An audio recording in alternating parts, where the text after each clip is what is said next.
fourth quarter got a little cold, 6 for 19, I think Coach said in the fourth. Did they make any adjustments? This is for any of you three. Did they make any adjustments, or was it just kind of a mental thing where your shots weren't falling and it kind of got contagious there at the end? Yeah, I don't think they really changed anything. I think our shots were wide open, but we just didn't make them. Like the first half, we were making them. The beginning of the game, we were making them. At the end of the game, we weren't making our shots. They were open. They didn't change their defense at all. So. How do you get a little bit more consistent shooting, especially kind of late game situations for Digna or Miranda too? How do you get a little bit more consistent there when you need a bucket to go down? I think just practice. Like in practice, we have to shoot more at practice. We have to do more at practice. We have to scrimmage against each other. We haven't actually been in many games where it's been close at the end, so we're not used to that, and so I think that has a big impact on it. So yeah, just practice. How so? I mean, that's a good point. You haven't been.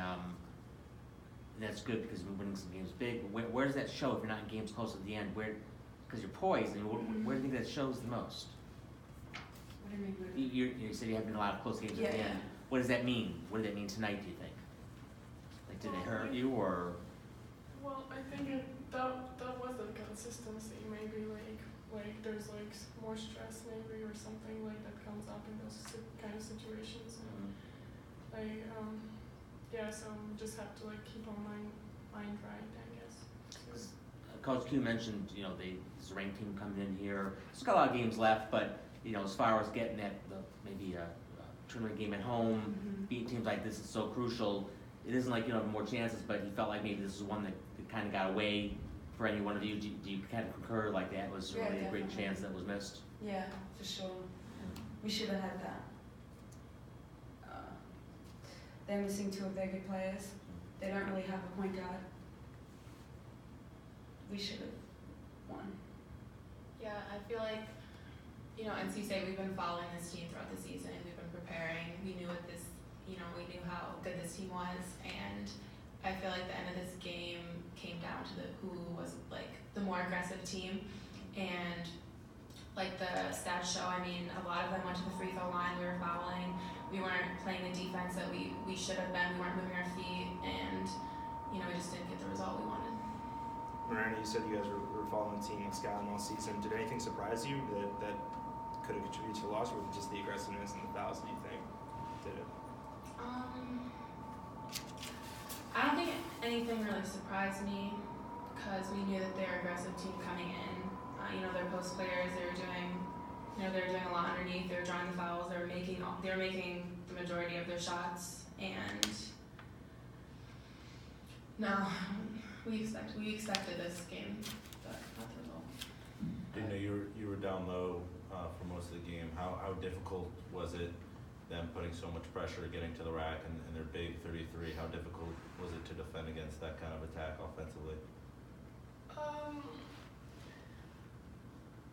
Well, I feel like we have played against a lot of big time low post players, and maybe we should have been like prepared a little bit better for this game because the player wasn't that experienced. I mean, it's always hard to play against players who shoot like 100% from the field. So so I guess like it was like, and that doesn't happen like too often too. So she was probably like she was prepared, like focused, and we were like not ready to go against her. Tiana, you coming into the game said that the key to the game was kind of getting your tempo, playing the style that you guys want to play. It seemed in the first half you were doing that, and then kind of late in the fourth quarter that kind of stopped. I guess what do you kind of attribute to the offense or to the team not really running like it's supposed to or used to? I mean, in the fourth quarter, near the end of the game, we didn't really push it in transition much. I mean, we had to foul really at the end, but in the fourth quarter, we slowed it down a lot more than pushing it in transition. We didn't get we weren't hitting our shots, like I said. Things just weren't falling for us, so I don't know.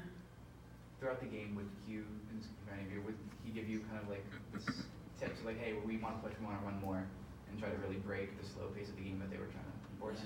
Yeah, he kept saying that.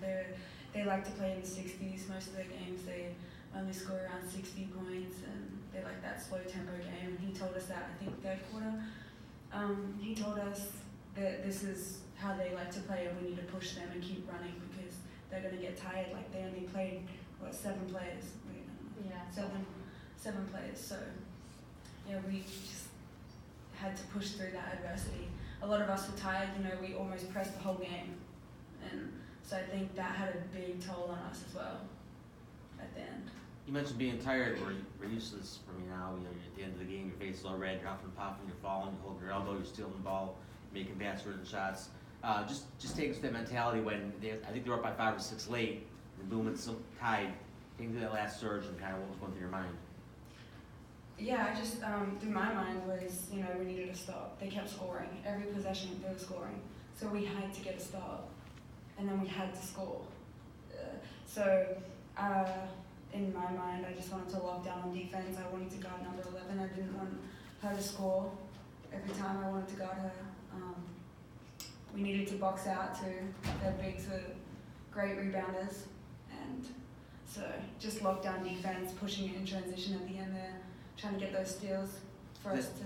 That one of those things where you look tired, but the adrenaline is probably you're about to feel it because again, you're bouncing off the floor, and you're calling for fouls that aren't coming. You're kind of like, I was tired, but that, like you said, like the adrenaline and that in the moment, when the whistle blows, you can take a breath and kind of breathe.